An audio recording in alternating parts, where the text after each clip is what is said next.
Pennsylvania State University, also identified as Happy Valley, has become Sad Valley.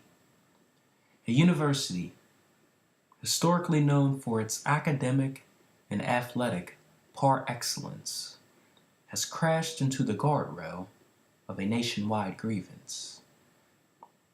People from all over, coast to coast, is taking umbrage over the reported sexual assaults of minor male children by the hands of Gerald A. Sandusky. If you're not familiar with the situation, I suggest you stop and read the grand jury report before you listen any further.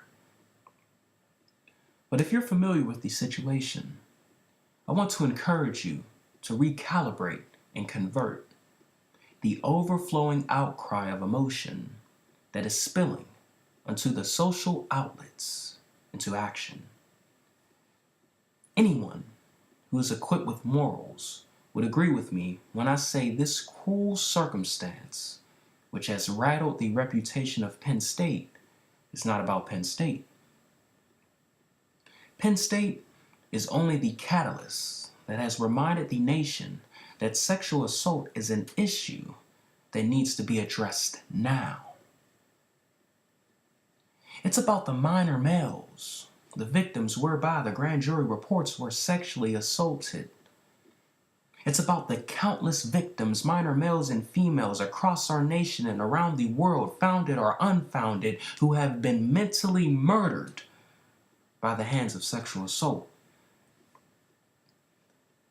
It's troubling to think, for as many sexual assaults that have been reported, just as many, if not more, could go unreported.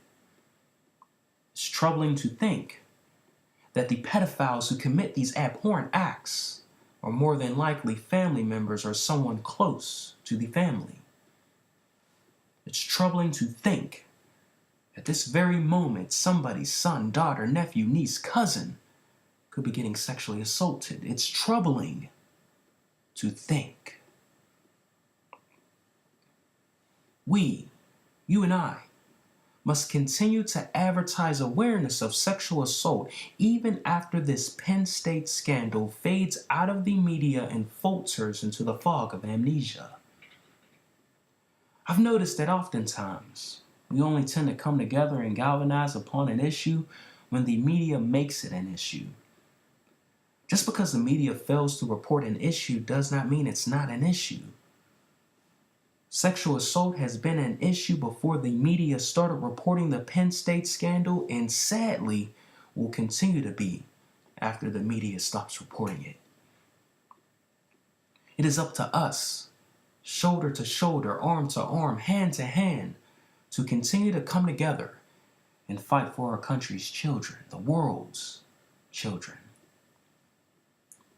While browsing the National Child Traumatic Stress Network, I read 8 tips to help protect children from sexual abuse. The following tips are, and I quote, tip number 1, teach children accurate names of private body parts.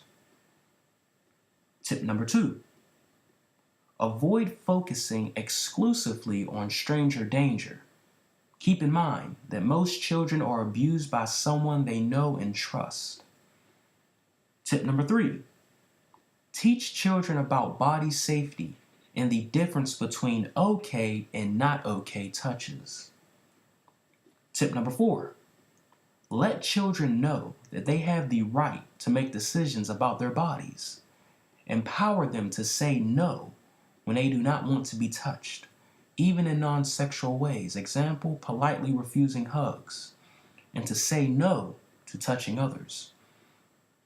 Tip number 5, make sure children know that adults and older children never need help with their private body parts. Example, bathing or going to the bathroom. Tip number 6, teach children to take care of their own private parts. Example, bathing, wiping after bathroom use, so they don't have to rely on adults or older children for help. Tip number 7, educate children about the difference between good secrets, like surprise parties, which are okay because they are not kept secret for long, and bad secrets, those that the child is supposed to keep secret forever, which are not okay. And tip number 8, trust your instincts. If you feel uneasy about leaving a child with someone, don't do it. If you're concerned about possible sexual abuse, ask questions. For more information, the link to the website is nctsn.org.